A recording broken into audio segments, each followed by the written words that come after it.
رب العالمين الرحمن الرحيم مالك يوم الدين إياك نعبد وإياك نستعين اهدنا الصراط المستقيم صراط الذين أنعمت عليهم غير المغضوب عليهم ولا الضالين। সকল প্রশংসা আল্লাহ রাব্বুল আলামিনের জন্য, যিনি আমাদেরকে বিক্ষিপ্ত স্থান থেকে কাপ অফিসে কোরআনের নিসবাতে একত্রিত হওয়ার তৌফিক দান করেছেন। এই জন্য আমরা আল্লাহ সুবহানাহু ওয়া তাআলার দরবারে শুকর আদায় করছি, আলহামদুলিল্লাহ। আমরা মূলত সূরাতুল হামদ, আল কোরআনের প্রথম সূরা, ফাতিহা নামে প্রসিদ্ধ, তো সেই সূরাটাই তেলাওয়াত করলাম। তো এই সূরাটা হচ্ছে গোটা কোরআনে কারিমের সার নির্যাস। এটাকে কোরআনের মুখবন্ধও বলা হয়। ফাতিহা মানে মুখবন্ধ, ভূমিকা। লেখক যখন কোনো কিছু লেখে তখন ভূমিকার মধ্যে সে মোটামুটি গোটা গ্রন্থে কি বলতে চাচ্ছে তার একটা বহিঃপ্রকাশ ঘটায়, বোঝাতে চায় যে আমার এই গ্রন্থে এই জিনিসগুলো আছে। সূরাতুল হামদ ঠিক অনুরূপ আল্লাহ রাব্বুল আলামিন কেমন যেন গোটা কোরআনে কারিমে যা বুঝাইতে চাইছে তার সার নির্যাস অতি সংক্ষেপে আল কোরআনে যা কিছু আছে তা সূরা ফাতিহায় সন্নিবেশিত করছে। আমরা দেখতে পাই কোরআনে কারিমে আল্লাহ রাব্বুল আলামিনের তাওহীদের ভাগটা বেশি, তাওহীদ সংক্রান্ত আলোচনা বেশি, ইমানিয়াত সংক্রান্ত আলোচনা বেশি। আর ইমানিয়াতের ভিতরে বড় বিষয় হচ্ছে তাওহীদুল্লাহ তাআলা, আল্লাহর তাওহীদ। এই তাওহীদকে বোঝার ক্ষেত্রে তিন ভাগে বিভক্ত করে বোঝা হয়। তাওহীদুল রুবুবিয়া, একটা হচ্ছে তাওহীদুল উলুহিয়া, আর একটা হচ্ছে তাওহীদুল আসমা ওয়াস সিফাত। রুবুবিয়া মানে রব হিসাবে, প্রতিপালক হিসাবে আল্লাহ সুবহানাহু ওয়া তাআলাকে একক জানা। উলুহিয়া মানে ইবাদতের ক্ষেত্রে ইলাহ হিসাবে কেবলমাত্র আল্লাহকে একক জানা। আসমা ওয়াস সিফাত মানে তার সত্তা এবং তার গুণাবলীতে আল্লাহ সুবহানাহু ওয়া তাআলাকে একক জানা। এই যে তিন প্রকারের তাওহীদ, মূলত তাওহীদকে ভাগ করলে তাওহীদ থাকে না। তাওহীদ মানে কোনো কিছুকে একীভূত করা, একত্রিত করা, এক কেন্দ্রে, অর্থাৎ সকল গুণের সমাহার হচ্ছে এককের, এটাই হচ্ছে তাওহীদ। তো আমরা আমাদের বোঝার ক্ষেত্রে এটাকে ভাগ করে বুঝি, আমাদের দুর্বলতা। কিন্তু তাওহীদকে আসলে বোঝানোর ক্ষেত্রে আমরা ভাগ করতেছি, কিন্তু আসলে এটাকে ভাগ করা ঠিক না, যায়ও না। তো সে যাই হোক, এই যে তিন প্রকারটা আমরা বুঝলাম, তিনটাই কোরআনে কারিমে এই সূরার মধ্যে, টোটাল কোরআনে আল্লাহ এটা বর্ণনা করছেন। তো এটাকে আল্লাহ রাব্বুল আলামিন সংক্ষিপ্ত আকারে সূরা ফাতিহায় সন্নিবেশিত করছে। সূরা ফাতিহার প্রথম শব্দ হচ্ছে আলহামদুলিল্লাহি রাব্বিল আলামিন। এই যে রব, এই রুবুবিয়াতের তাওহীদ আল্লাহ এখানে বর্ণনা করছেন। তো এই রুবুবিয়াতের যে তাওহীদ, এইটা বোঝাইতে গিয়ে কোরআনে কারিমে 900-র মতো আয়াত আছে। অন্য জায়গায় কোরআনে 900 আয়াত আছে। সেটার ইঙ্গিত করছে আল্লাহ রাব্বুল আলামিন ফাতিহার ভিতরে ভূমিকায়।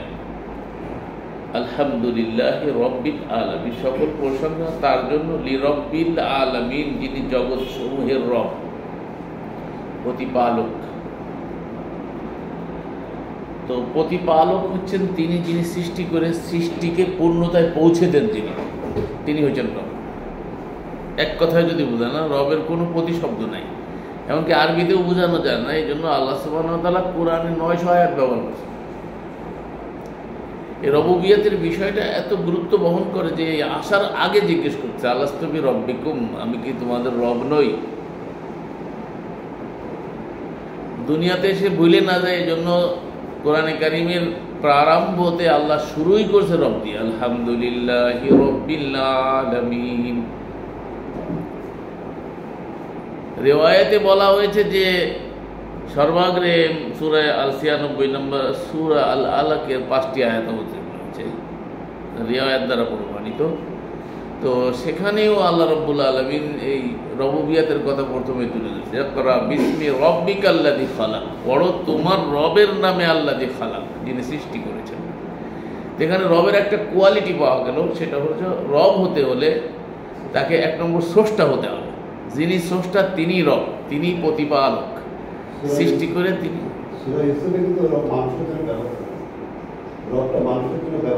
হ্যাঁ, মানুষের জন্য যেটা ব্যবহার আছে সেখানে উল্লেখ করা আছে রব্বুল বাইত, ঘরের রব, আর এখানে হচ্ছে রব্বুল আলামিন। আমি যাচ্ছি ওইদিকে, তো সংক্ষেপে আলোচনা তো ইঙ্গিত বলে যাচ্ছি আর কি। তো রব্বিল আলামিন, যিনি জগৎ সমূহের রব। আর এই রবের একটা কোয়ালিটি হচ্ছে যিনি স্রষ্টা, যিনি স্রষ্টা তিনি হচ্ছেন রব। এই জন্য সূরা আল বাকারার বিধিবিধান সংক্রান্ত সর্বপ্রথম যে আয়াত, সেটা হচ্ছে সূরা আল বাকারার সম্ভবত 19 নম্বর আয়াত, 2 নম্বর সূরা 19। সেখানে আল্লাহ বলছে, ইয়া আইয়ুহান নাস সু'বুদু রাব্বাকুমুল্লাযী খালাকাকুম, হে মানব মণ্ডলী, হে মানুষেরা, হে জগৎবাসী, পৃথিবীতে যারা নর নারী নির্বিশেষে আছে সকলকে অ্যাড্রেস করা হয়েছে। ইয়া আইয়ুহান নাস, ইয়া আইয়ুহাল মুমিনুন, ইয়া আইয়ুহাল মুত্তাকুন, এই ইয়া আইয়ুহাল মুজাম্মিল এভাবে বলে নাই, ইয়া আইয়ুহান নবীও বলে না। সরাসরি অ্যাড্রেস হচ্ছে কাকে? মানুষ। যেহেতু মানুষের প্রতি বিধান এসেছে, কোরআনের যে কি জানি আবেদন হচ্ছে, কোরআনের লক্ষ্য হচ্ছে মানুষ। তো এই জন্য সরাসরি মানুষকে অ্যাড্রেস করেছে প্রথমেই আল্লাহ রাব্বুল আলামিন, ইয়া আইয়ুহান নাস। এর আগে কিন্তু আর কোনো বিধানের আয়াত নাই, সূরা বাকারার শুরু থেকে এই পর্যন্ত বিধান সংক্রান্ত কোনো আয়াত নেই, এই শুরু হলো বিধান। এখন আল্লাহ অ্যাড্রেস করছে কাদেরকে? মানব মণ্ডলী। ইয়া আইয়ুহান নাস, হে মানব মণ্ডলী, সু'বুদু, তোমরা ইবাদত করো। তাহলে ওই লক্ষ্যকে নিয়ে আসছে এখানে। লক্ষ্য কি? ইয়াকা না'বুদু ওয়া ইয়া, তাওহীদুল উলুহিয়া এসে গেল এখানে। সংক্ষেপে আমি আপনাদেরকে বুঝাই দিচ্ছি। রুবুবিয়া বলতেছিলাম, উলুহিয়া এসেছে। উলুহিয়া কি? ইবাদতকে, দাসত্বকে একান্তভাবে আল্লাহর জন্য নিবেদন করা। ইলাহ হিসেবে এক কথায় আল্লাহকে জানা, আল্লাহ হচ্ছে ইলাহ, আর কেউ ইলাহ নেই।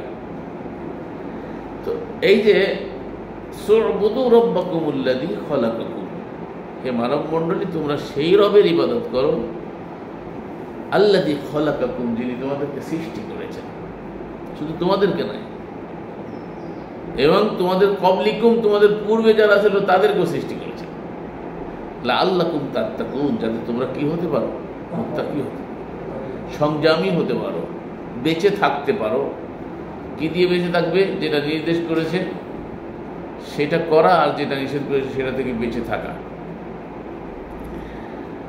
তো এখন আল্লাহ রাব্বুল আলামিন এই সূরার যে সূরাতুল হামদ, সূরাতুল ফাতিহা, আমি আপনাদেরকে বোঝাইতে চাচ্ছিলাম যে 3 প্রকারের তাওহীদের সব আল্লাহ রাব্বুল আলামিন এই সূরার মধ্যে বর্ণনা করে দিয়েছেন ইঙ্গিতে। রব দিয়ে ইঙ্গিত করেছে, লিল্লাহ দিয়ে সত্তার কথা বলেছে। আল্লাহর সত্তাগত নাম হচ্ছে আল্লাহ। এখানে আলহামদুলিল্লাহ, এই লিল্লাহর ভিতরে আল্লাহ শব্দ আছে। তো এই আল্লাহ হচ্ছে তার সত্তা, আর আর রহমান আর রাহিম এটা হচ্ছে তার গুণ। তাহলে আসমায়ে সিফা, আসমাও পাইলাম, নামও পাইলাম, গুণাবলীও পাইলাম সূরা আল ফাতিহার মধ্যে। এরপরে আপনার উলুহিয়া যেটা, সেটা হচ্ছে ইয়াকা না'বুদু ওয়া ইয়াকা নাস্তাইন, আমরা শুধু কেবলমাত্র আপনারই ইবাদত করি এবং সাহায্য একমাত্র আপনারই কাছে চাই। এই যে জায়গাটা, এই জায়গাটা হচ্ছে টোটাল কোরআনে কারিমের মূল প্রতিবদ্ধ বিষয়। কোরআনে আল্লাহ বলছেন সূরা আয-যারিয়াতের 51 নম্বর সূরা 56 নম্বর আয়াতে আল্লাহ বলছেন, ওমা খালাকতুল জিন্না ওয়াল ইনসা ইল্লা লিয়াবুদুন, জিন এবং মানব জাতিকে সৃষ্টি শুধু এই জন্য করেছে, ইল্লা লিয়াবুদুন, শুধু তারা আমার ইবাদত করবে। এখন এই আয়াতের যে সংক্ষিপ্ত কথা সেটাই আমরা স্বীকারোক্তি দিচ্ছি সূরাতুল হামদের মধ্যে, ইয়াকা না'বুদু ওয়া ইয়াকা নাস্তাইন, আমরা শুধুমাত্র আপনারই ইবাদত করি আর সাহায্য একমাত্র আপনারই কাছে চাই। ইয়া দিয়ে এখানে কি করা হয়েছে, নাকি তো ওয়া ইয়াকা নাস্তাইন, তো আপনারই ইবাদত করি আর আপনারই কাছে চাই। তো এই ইয়া যেটা, এটাকে জোর লাগানো হয়েছে রস্যই দিয়ে, এই ইয়া আপনারই ইবাদত করি। যদি এখানে আমরা ও লাগাই দিই, রস্যই না দিয়ে ও লাগাই দিই, তাহলে অন্যের সুযোগ থাকে। যদি কেউ কোনো প্রেমিকাকে বা স্ত্রীকে জড়িয়ে ধরে বলে, বা স্ত্রী স্বামীকে জড়িয়ে ধরে বলে যে আমি তোমাকেও ভালোবাসি, তাহলে এই ভালোবাসার ভিতরে খাদ আছে, প্রশ্ন থেকে যায় যে আর কিছু থাকতে পারে, তাই না? কিন্তু যদি এই কথা বলে যে আমি শুধু তোমাকেই ভালোবাসি, তাহলে আর কোনো খাদ থাকে না, কোনো প্রশ্নই থাকে না, বোঝা যায় যে ভালোবাসাটা নিরঙ্কুশ। সেই কথাটাই আল্লাহ কোরআনে কারিমে এই সূরার ভিতরে আমাদেরকে শিখাইছেন, ইয়াকা না'বুদু, আমরা শুধুমাত্র আপনারই ইবাদত করি, ওয়া ইয়াকা নাস্তাইন, এবং সাহায্য একমাত্র আপনারই কাছে চাই। এটা হচ্ছে তাওহীদুল উলুহিয়া। এখানে যে জিনিসটা আমি আপনাদেরকে বোঝাইতে চাই সেটা হলো যে গুটিকায়ক আনুষ্ঠানিকতাকে যদি আমরা ইবাদত ধরি তাহলে এই আয়াত ব্যর্থ হবে। এই বিষয়টা আমাদেরকে ভালো করে বুঝে নিতে হবে। সেটা হলো যে সালাত, এই যে আজান চলছে, আজান, সালাত, সিয়াম, হজ, যাকাত, সাদকা, খায়রাত, পর্দা, পশিদা, এই গুটিকায়ক আনুষ্ঠানিকতাকে আমরা ইবাদত ধরি। তো এইটাকে যদি আপনি ইবাদত ধরেন তাহলে সালাত, দেখুন যারা যাবে মাগরিবের 3 রাকাত সালাত পড়তে, সর্বোচ্চ তারা 10 মিনিট লাগবে সময়, আর অজু টজু ধরে আনুষঙ্গিক আধা ঘন্টা ধরে নিলাম। তো 24 ঘন্টার আধা ঘন্টা যদি আপনি একটা সলাতে ব্যয় করেন তাহলে 5 সলাতে কয় ঘন্টা যায়? 2.5 ঘন্টা, না 2.5 ঘন্টা না, 5টি সলাতে 2.5 ঘন্টা যাবে। তো এই 2.5 ঘন্টার সময় যদি আপনি এটাকে ইবাদত ধরেন তাহলে বাকি সময় তারা আর ইবাদত না। সালাতকে আপনি ইবাদত ধরছেন, বাকি জীবনটাকে তো আপনি ইবাদত ধরছেন না। তাহলে আল্লাহ রাব্বুল আলামিনের এই যে উদ্দেশ্য, আল্লাহ বলছে ওমা খালাকতুল জিন্না ওয়াল ইনসা ইল্লা লিয়াবুদুন, 51-56, আমি শুধু পাঠাইছি, সৃষ্টি করেছি, আমার তাখলিকের উদ্দেশ্য, আমার সৃষ্টির উদ্দেশ্যই হচ্ছে ইল্লা লিয়াবুদুন, টোটাল দাসত্বের জন্য। তাহলে আপনি যদি এই আনুষ্ঠানিকতাকে বছরে একবার সিয়াম পালন করেন তাহলে 11 মাস, তাহলে আর আপনি আর ইবাদতে নাই, মানে সিয়াম নামক আর ইবাদতে আর আপনি নাই। তাহলে বোঝা যাচ্ছে যে আসলে এই আনুষ্ঠানিকতা শুধু ইবাদত নয়, ইবাদত হচ্ছে জীবনের সর্বাঙ্গীন ক্ষেত্রে আল্লাহ সুবহানাহু ওয়া তাআলা এই বিধানকে, কোরআনকে ফলো করে কাল অতিপাত করাটাই হচ্ছে মূলত ইবাদত। সংক্ষেপে যদি আপনি বোঝেন এক কথায়, এইটা যদি আপনি করেন তাহলে আপনি সর্বক্ষণিক ইবাদতে আছেন। তার আর একটা অর্থ যদি বলেন আপনি, 70 নম্বর সূরা 23 নম্বর আয়াতে আল্লাহ বলছে আল্লাযীনা হুম আলা সালাতিহিম দাঈমুন, তারা সর্বদা সালাতে রত থাকে। বিরত হওয়া হইলে আর রত হয় না। যদি কোনো জিনিস থেকে বিরত হন তাহলে তার রত থাকা হলো না, রত থেকে যখনই বিরত হইবেন তাহলে আর রত থাকলো না।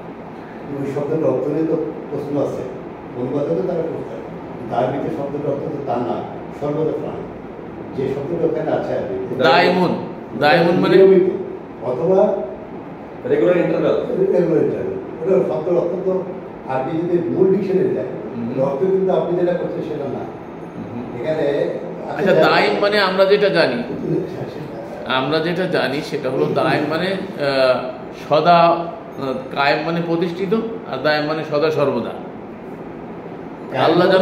আল্লাহ যেন আমরা যেটা বলে থাকি, আমাদের যেটা ব্যবহারিক অর্থে যেটা আমরা যে অর্থটা জানি সেটা হচ্ছে যেন আপনার ছায়াটা যেন আমাদের ঘরে আল্লাহ দায়েম রাখে। ছেড়ে দিচ্ছি আমি, ছেড়ে দিচ্ছি।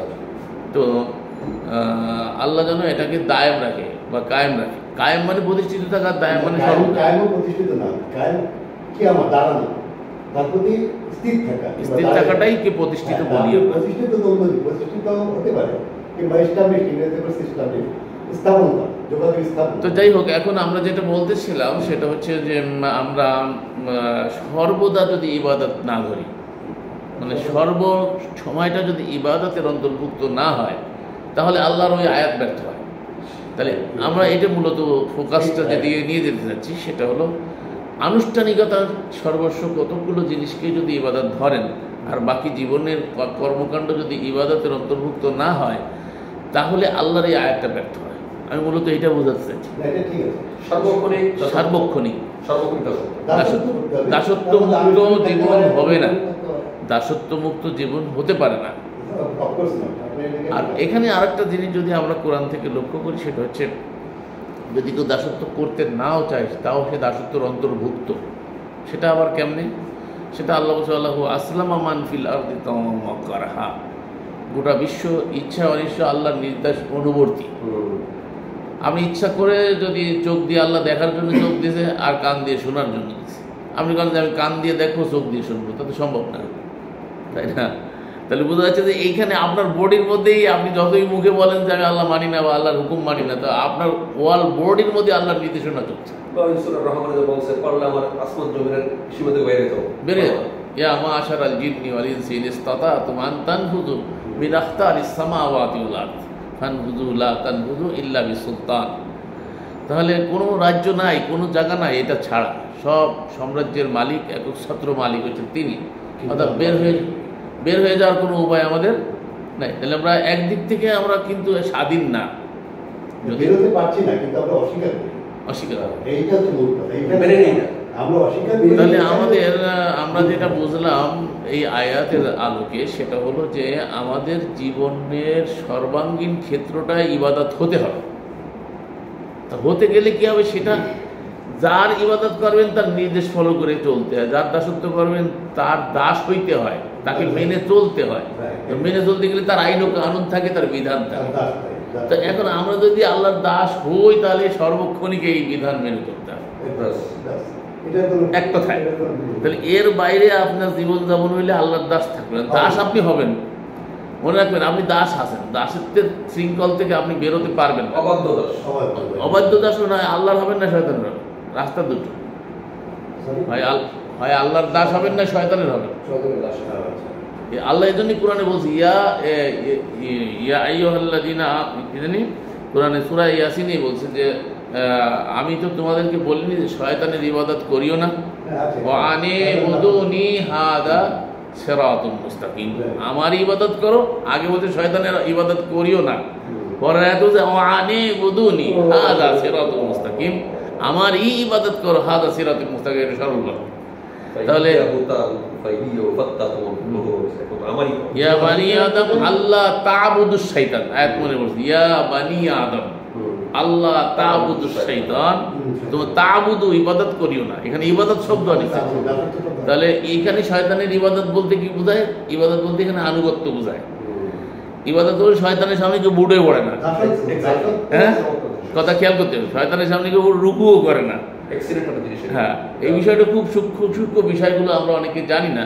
আমাদের আল্লাহর ইবাদত আমরা কিভাবে সেটা বোঝার জন্য শয়তানের ইবাদতটা বোঝা দরকার। তার শয়তানের ইবাদতটা বলতে আল্লাহটা বোঝা যাবে সুন্দরভাবে। শয়তানের ইবাদত আমরা, তাহলে এখন আমরা ইবাদত বলতে কোটি কারণে আনুষ্ঠানিকতা, নামাজ, রোজা, রুকু, সিজদা, কিয়াম, কুদ যেটা বুঝে থাকি, সেটা যদি হবে, তাহলে আল্লাহ ওখানে যে বলছে শয়তানের তো এটা কেউ করে না। তার শয়তানের করে কি? তার আনুগত্য করে, শয়তানের নির্দেশ ফলো করে, আল্লাহটা বাদ দিয়ে শয়তানের নির্দেশ ফলো করে। ঠিক আছে? তাহলে আল্লাহ রাব্বুল আলামিন আমাদেরকে কি বলছেন? ইয়া বানি আদম আল্লাহ তা'বুদুশ শাইতান, হে বনি আদম শয়তানের ইবাদত করিও না, ইন্নাহু লাকুম আদুউম মুবিন, সে তোমাদের প্রকাশ্য শত্রু। এরপরে আল্লাহ বলছে ওয়ানিবুদুনি, তোমরা কি করো? ইবাদত করো শুধুমাত্র আল্লাহ, হাযা সিরাতুল মুস্তাকিম, এটা হচ্ছে সর্বপর। এরপরে আল্লাহ রাব্বুল আলামিন ঈসা আলাইহিস সালামের জবানিতে, এখানে শেষ করে কন্টিনিউ করি, শেষ করে তো হাযা সিরাতুল মুস্তাকিম, এটাই সরল পথ। তো ঠিক এই কথাই ঈসা আলাইহিস সালামের জবানিতে কোরআনে আল্লাহ কোট করেছেন।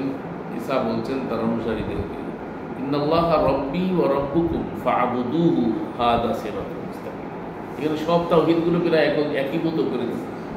ইন্নাল্লাহা রব্বি ওয়া রব্বুকুম, নিশ্চয় আল্লাহ তোমার রব আমারও রব। ফাবুদুনি ফাবুদুহু, অতএব ইবাদত করো তার। হাযা সিরাতুল মুস্তাকিম, এটা হচ্ছে সরল পথ। এটাই কি সরল? সরল পথে যদি আপনাকে থাকতে হয় তাহলে একানিষ্ঠ হয়ে শুধুমাত্র কেবলমাত্র ইবাদত করতে হবে কার? আল্লাহ। দাসত্ব শুধু আল্লাহর হবে। তো এখানে আল্লাহর ইবাদতের সঙ্গে কাউকে শরীক না করা, এটা হচ্ছে ইবাদতের দুটো দিক। একটা হচ্ছে ইবাদতকে নিরঙ্কুশভাবে আল্লাহর জন্য নিবেদন, আর অপার সাইড হচ্ছে যে এই ইবাদতের সঙ্গে অন্য কাউকে অংশী স্থাপন না করা। যদি অংশী স্থাপন করে তাহলে তাওহীদ থাকলো না, শিরিক হয়ে গেল। তাওহীদের বিপরীত সাইডটা কি? শিরিক। শিরিক হয়ে গেল, অংশী স্থাপন, পার্টনার। তো আমরা যখন আল্লাহর ইবাদত করব, সেই ইবাদত নিরঙ্কুশভাবে শুধু আল্লাহর জন্য নিবেদন করব। যদি এর পাশাপাশি আর কাউকে শরীক করা হয় তাহলে সেটা অংশী স্থাপন করা হবে। শিরকটা কি বুঝবো কিভাবে শিরক করতেছে কিনা? এটাই তো বললাম। আপনি মনে করেন দাসত্ব করছেন আল্লাহ, বিধান মানছেন আল্লাহ, পাশাপাশি যদি আপনি আর কারো বিধান মানেন, কিভাবে বুঝবো যে আল্লাহর বিধান মানতেছি না বা অন্য বিধান মানতেছি? আপনি কোরআনের বিধানের পাশাপাশি কোরআনের ব্যাখ্যা হিসাবে আপনার যেসব সোকাল হুজুররা আছে, তারা আজকে মনে করেন জুমার দিনে বয়ান হয়েছে মসজিদে, এই মসজিদগুলোর মেম্বার থেকে কি আলোচনা হয়েছে? কল আল্লাহ, কল আর রসুল। এটা হচ্ছে কল আল্লাহ, এটা হচ্ছে কল আর রসুল। তাহলে কল আল্লাহ আর কল আর রসুল দুটোই হচ্ছে একই জিনিস কোরআন অনুসারে। দুটো কি? কল আল্লাহ আর কল আর রসুল দুটো কি? একই জিনিস। আল্লাহ তা বলেন, রসুল তাই বলেন। এই জন্য আল্লাহ কোরআনে কারিমে বলছে ওয়ামা হুয়া বিকাউলি রসুলিন কারিম। এই কোরআনকে রসুল কারিমের বাণী বলা হয়েছে। কেন বলা হলো? তার কারণ রসুল করিম আল্লাহর পক্ষ থেকে প্রত্যাদিষ্ট না হইয়া কোনো কথা বলেন না, তিনি নিজের কোনো কথা বলেন না, তিনি যা বলেন আল্লাহর কথাই বলেন। এই জন্য এটাকে ওমা হুয়া বিকাউলি রাসূলিন এই অর্থে বলা হয়েছে। এর মানে রসুল করিমের বাণী মানে বুখারী, মুসলিম, তিরমিজি, আবু দাউদ, নাসাই। এটা বুখারীতেও স্বীকৃত না। এই কথাগুলো বুখারী, মুসলিম, তিরমিজি, আবু দাউদ, নাসাই হাদিস শাস্ত্রেও স্বীকৃত না। সেখানেও স্বীকৃত ওই রসুল কারিমের বাণী বলতে কোরআনে যেটা বলা আছে সেটা হচ্ছে এই কোরআন। আর এই কোরআন তো আল্লাহর বাণী, এটা তো আমরা সবাই জানি। তো আল্লাহর বাণী প্রকাশ হয়েছে কার মুখ থেকে? রসুল কারিমের মুখ থেকে। ওই অর্থে দুষ্ট লোকেরা এই আয়াতকে দুষ্টামি করে, এই মুখ মাসুদ এটা নিয়ে দুষ্টামি। এখন আমরা যখন আমরা যে প্রশ্ন এখন আমরা দেখছি কি, আপনার প্রশ্ন হচ্ছে তাহলে শিরক বুঝবো কি করে? এখন দেখেন আজকে জুমার দিনে কি পরিমাণে শিরক হচ্ছে, মসজিদের মেম্বার থেকে শিরক হচ্ছে, সেটাই আমি বোঝাতে চাচ্ছি। এখন কল আল্লাহ, কল আর রসুল। তো কল আল্লাহ আর কল আর রসুলকে দুই ভাগে ভাগ করে কল আল্লাহ বলতে কোরআনকে বোঝানো হয়েছে। এজন্য একটা আয়াত পড়ে আর বিস্তৃত ব্যাখ্যা দেয় হাদিস দিয়ে, ফিকহ দিয়ে তৈরি করা, মানব রচিত আইন ও কানুন দিয়ে। তো আপনি হাদিসকে তো রচিত, এটা তো রচনাকৃত যে মানুষের এবং সংকলিত মানুষের দ্বারা এবং সংগৃহীত মানুষের দ্বারা এবং তা যুগ যুগ ধরে বিভিন্ন মানুষের কাছ থেকে একে অপরের কাছ থেকে শ্রুতির মাধ্যমে স্মৃতিতে ছিল, শ্রুতির মাধ্যমে এসেছে আমাদের তমুকের কাছে তমুক শুনেছে, তমুকের কাছে তমুক শুনেছে। এই ধারায় যেটা একই জিনিস কিন্তু ইসে আছে, সনাতন ধর্মে আছে। ওরা একটা বলে শ্রুতি, একটা বলে স্মৃতি। সেটাই বলছি, ওই শ্রুতি স্মৃতি হচ্ছে হিন্দু ধর্মের দুটো, একটা হচ্ছে শ্রুতি, একটা হচ্ছে কি স্মৃতি। তো ওই যে শ্রুতির মাধ্যমে যেটা এসেছে সেটাই হলো হাদিস। কিন্তু এই হাদিসটা যে আল্লাহর বাণীর কোনো প্রমাণ নাই। তাহলে আল্লাহর বাণী দিয়ে আল্লাহ পাক আমাদেরকে ওই যে আয়াতটা পড়লো সূরা কফ 50 নম্বর সূরা লাস্টের আয়াত, ফাযাক্কির বিল কুরআন মা ইয়াখাফু ওয়াঈদ। হে বক্তা, হে খতিব, তুমি যখন খুতবা দেবে, তুমি যখন ওয়াজ করবে, তুমি যখন নসিহত করবে, কি দিয়ে? ফাযাক্কির বিল কুরআন, কোরআন দিয়ে নসিহত করবে। মা ইয়াখাফু ওয়াঈদ, যারা আমাকে ভয় করে তাদেরকে ভীতি প্রদর্শন করবে কি দিয়ে? এই কোরআন দিয়ে। কোরআন দিয়ে কি দিয়ে ভীতি প্রদর্শন করবে, কি দিয়ে নসিহত করবে, কি দিয়ে খুতবা দেবে, সেটা তো আল্লাহ বলে দিল এই কোরআন দিয়ে। তাহলে আপনি এর পাশাপাশি যদি অন্য বিধান সেট করেন তাহলে কি শিরক হলো না? শিরক হলো কিনা? পার্টনার হয়ে গেল না? পাশাপাশি মিলাইলেন না আরেকটা বিধান, বিধানের পাশাপাশি বিধান মিলানো, এটা তো শিরক। আল্লাহ ব্যাখ্যা করেছেন নিজেই, ওয়ালা ইউশরিক ফি হুকমিহি আহাদা, আমার হুকুমের সঙ্গে কাউকে শরীক করিও না। তাহলে শিরক হইল কিনা?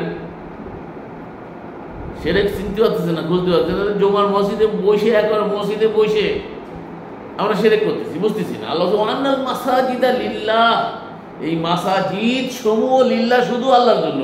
তো আল্লাহর জন্য মানে কি? শুধু আল্লাহকে ডাকা হবে, আল্লাহর বিধানই মানা হবে, এইটাই ছিল কথা। সূরা জিনে আল্লাহ বলছে, 72 নম্বর সূরায় আল্লাহ নিজেই বলছে আন্নাল মাসাজিদা লিল্লাহ, এই মাসাজিদ সমূহ বহুবচন ব্যবহার করে, যত মাসাজিদ আছে লিল্লাহ সব আল্লাহর জন্য।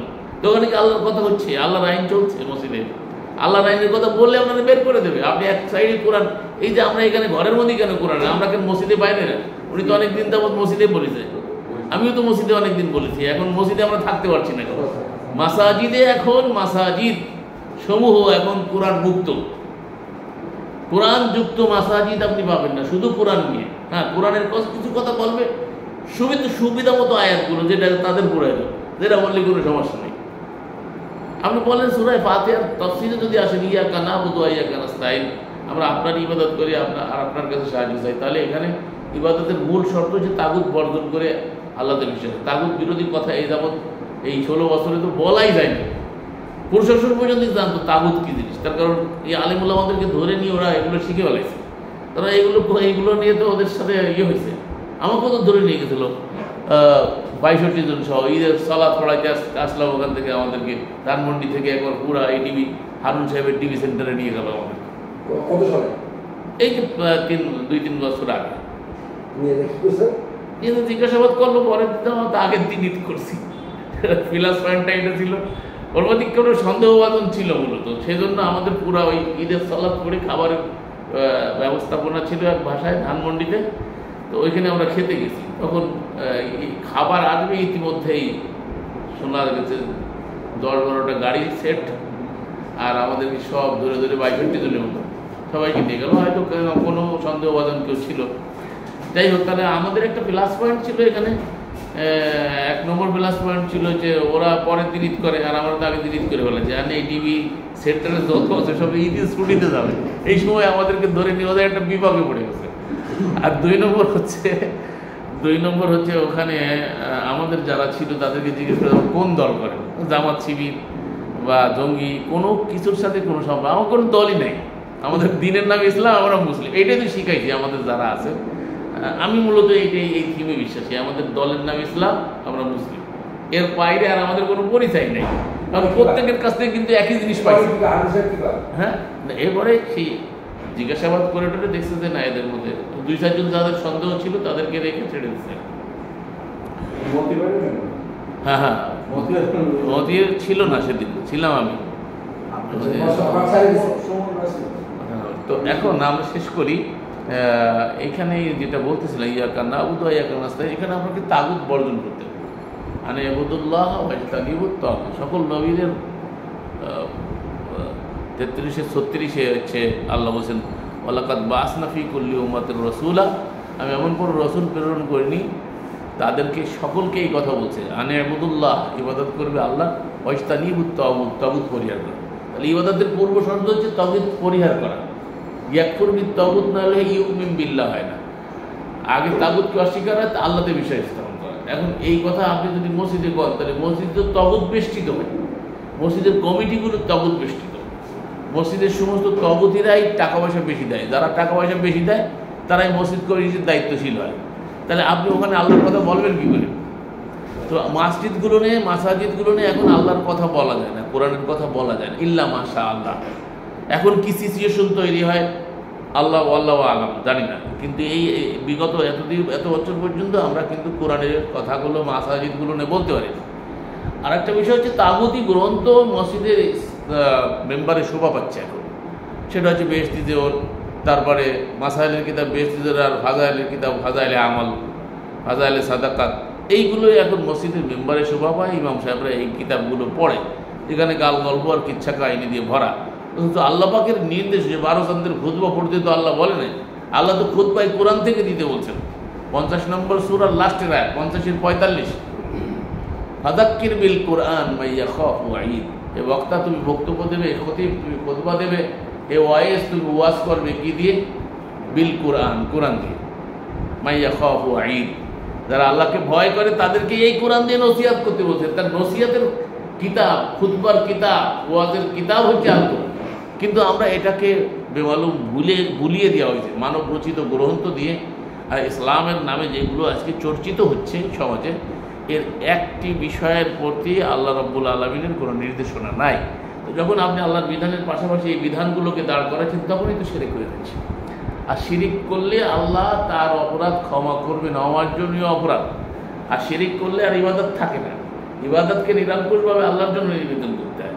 অর্থাৎ এই ক্ষেত্রে যদি শিরক হয়ে যায় আল্লাহর হুকুমের ক্ষেত্রে, তাহলে আমি শিরক করতেছি আমার অজান্তে। এই জন্য ওই লাহওয়াল হাদিসে একটা দোয়া আছে, আনুশরিকা বিকা শাইআন, আমি জেনে যে শিরিক করছি, অজান্তে যে শিরিক করছি, তার থেকে আপনার কাছে পানা চাচ্ছি। তার মানে অজান্তেও শিরক হয়। আমি কি বলে বলতেছি, কি করে বলতেছি হয়তো আমি জানি না, কিন্তু কাজটা শিরক, কাজটা শিরক। এক্ষেত্রে বিষয়টা এরকম, যেমন আপনি ঘরের ভিতরে একটা মধুর পাত্র, তার ভিতরে মানে বিষ রাখা রয়েছে, তা আপনি আমাকে অন্ধকারে বা যে কোনোভাবে আপনি মধু মনে করে ডক ডক করে গিলে ফেলাইছেন বিষ, তাহলে ওটা তো আপনি মধু ভাইবে খাইছেন, আপনার নিয়ত ভালো ছিল। তা নিয়ত ভালো থাকলে কি আপনাকে বিষ কি আপনার ভিতরে গিয়ে ক্রিয়া করবে না? বিষয়টা এরকমই। শিরিক এমন একটা জিনিস যে সমস্ত আমলকে বরবাদ করে, এমনকি রসুলও যদি করে, নবী রসুলরাও যদি করে, আল্লাহ বলছেন যে লাইন আশরাকতা লা ইয়াহবাতান্না আমালুকা ওয়া লা তাকুনান্না মিনাল খাসিরিন। তবে আপনিও যদি শিরিক করেন, তাহলে আপনার জীবনের সমস্ত আমলকে আমি আল্লাহ বিনষ্ট করি। আমালুকা, তোমার আমাকে নষ্ট করে এখানে কন্টিনিউয়াস টেনে বলা হয়েছে, আমরা পাস বলে ফেলি যে শিরক করলে আর ক্ষমা করবে না। তা না, শিরক করতে থাকলে ক্ষমা করবে। যাই হোক, শিরক তো মানে চলমান একটা পার্থক্য আছে। আমার মনে করি একবার শিরক করলাম, আল্লাহ যদি ক্ষমা করবে নাই, ওটা আমরা ধরে নেই না, কিন্তু আমাদের কথা শব্দ ভঙ্গিতে সবকিছু ভুলে যাবে। বাংলা তো একটা গরিব শব্দ, বাংলা এক কথায় সব প্রকাশ করা যায় না। হ্যাঁ, বুঝে নিতে এই জন্যই তাফসীর। তো যাই হোক, আমরা আজকের আলোচনা থেকে যেটা পেলাম সেটা হলো রুবুবিয়া, উলুহিয়া এবং আসমাইয়া সিফাত, এই তিনটা বিষয় সূরা ফাতিহা আল্লাহ সন্নিবেশিত করেছেন। আর একটা বিষয় হচ্ছে কোরআনে কারিমের সার নির্যাস যে বিষয়টা, সেটা হলো আল্লাহ কোরআনের তিনটা বিষয় বর্ণনা করছেন, মানে বিশেষ করে সেটা হলো তাওহীদ, রিসালাত, আখিরাত। আল্লাহর বড়ত্বের বর্ণনা, তাওহীদের বর্ণনা আর রিসালাতের বর্ণনা, রসুলদেরকে নিয়ে যে রিসালাতের বিষয়গুলো কোরআন বর্ণনা, এবং আখিরাত, মাআদ, পরকালীন জীবন। আর এটাও সূরা ফাতিহার মধ্যে আছে, যেখানে আল্লাহ বলছেন যে মালিক ইয়াউমিদ্দিন, এখানে সব কিয়ামত আর বিচার দিবস, পরকালীন বিষয় নিয়েই আলোচনা। আর এই রিলেটেড অনেক আয়াত কোরআনে। তাহলে বোঝা যাচ্ছে যে টোটাল কোরআনে যা আছে সূরা ফাতিহার মধ্যে আল্লাহ বর্ণনা করেছে, যদি আমরা বুঝি। তো মহান আল্লাহ আমি আমাদের সকলকে বুঝার, উপলব্ধি করার তৌফিক দান করি ইনশাআল্লাহ। এইভাবে বিস্তৃত ব্যাখ্যা সহকারে আমার লেখা সূরাতুল হামদ তাফসীর, সূরাতুল হামদ অচিরেই বের করতে যাচ্ছি ইনশাআল্লাহ, সবাই পেয়ে যাবেন। তো আমরা আজকে এখানে শেষ করি। সুবহানা রাব্বিকা রাব্বিল ইজ্জাতি আম্মা ইয়াসিফুন ওয়া সালামুন আলাল মুরসালিন ওয়ালহামদুলিল্লাহি রাব্বিল আলামিন।